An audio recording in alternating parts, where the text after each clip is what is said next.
नमस्कार जय जगन्नाथ। आज 10टी गुरुत्वपूर्ण मुख्य खबर गुड़िक जानापी भिडियो को शेष पर्यंत देखूँ। जदि आपण मैंने आम चैनल में प्रथम थर पर न्यूज वीडियो देखुता ताहले आम चैनल को एवं सब्सक्राइब कर पाखर आसुवा बेल आइकन को दबाई ऑल उपर क्लिक कर रखु जहाद्वारा प्रत्येक दिन आपण मैंने आम चैनल माध्यम सर्वप्रथम न्यूज वीडियो देखिपारे।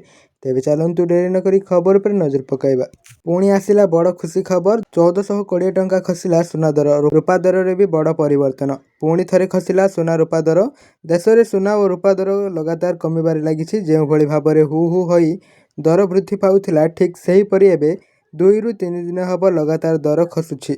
आज मध्य सुना रूपा दर रे ह्रास घटी। 24 कैरेट सुना दर 1420 टंका खसी। यह पर 10 ग्राम पिछा 24 कैरेट सुना दर 1,51,750 टंका पहुंची। सेहीपरि 22 कैरेट सुना 1300 टंका ह्रास पाई। 10 ग्राम पिछा 22 कैरेट सुना 1,39,100 टंका होइछि। यह सह रूपा केजी पिछा 20,000 ह्रास पाई एबे 2,80,000 टंका कारोबार करुछि। रेकर्ड स्तर में पहुंचवा परे सुना और रूपा दर लगातार ह्रास पाउथबा यह ग्राहक माननकु किछि मात्रा रे आश्वस्ति करिछि। तेबे चलन्तु जानिया परवर्ती खबर। भारत ପାଇଁ खुशी खबर। मोदी सह फोन रे कथा हेबे किछि समय परे तारिफ उपरु यूटर्न मारिला ट्रंप। आउ संगे संगे अमेरिका राष्ट्रपति डोनाल्ड ट्रंप भारत उपरे शुल्क ह्रास करी एहाकु 25% रु 18% को ह्रास करिसेंती। दुई नेतांक मध्यरे फोन कॉल परे एही निष्पत्ति निया जाइछि। वर्तमान भारत एवं अमेरिका मध्यरे शुल्क केवल 18% रहिबो, किंतु समय सहित शुल्क हार आहुरी ह्रास पाइब। ट्रंप एवं प्रधानमंत्री मोदी एही प्रसंग रे एक गुरुत्वपूर्ण चुक्ति रे पहुंची। तेबे चलन्तु जानिया परवर्ती खबर।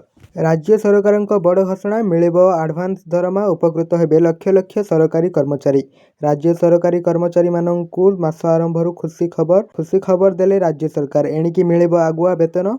आसाम सरकार निज सरकारी कर्मचारी पई दुईटी गुरुत्वपूर्ण घोषणा करिसेंती। मुख्यमंत्री हिमंत बिश्व शर्मा स्वागत सरिता पोर्टाल 2.0 लॉन्च करिसेंती, जहा माध्यम रे सरकारी कर्मचारी ट्रांसफर रो प्रक्रिया अधिक सहज और पारदर्शी हेबो।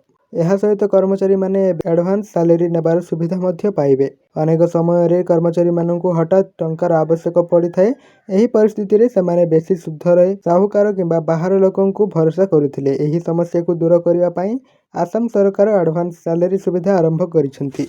तेबे चलन्तु जानिया परवर्ती खबर। बजेट रे मध्यवित्त और चाकरियांक पई 13टी बड़ घोषणा। जानन्तु नचेत पाइबेनी लाभ। 2026 बजेट भारतीय अर्थव्यवस्था और विशेष करी मध्यवित्त श्रेणी पई एक नुआ दिग सृष्टि करिछि। एही बजेट रे सरकार साधारण टैक्स पेयर्स और वेतनभोगी कर्मचारी आवश्यकता को गुरुत्व देई अनेक बड़ परिवर्तन संकेत देइछन्ति।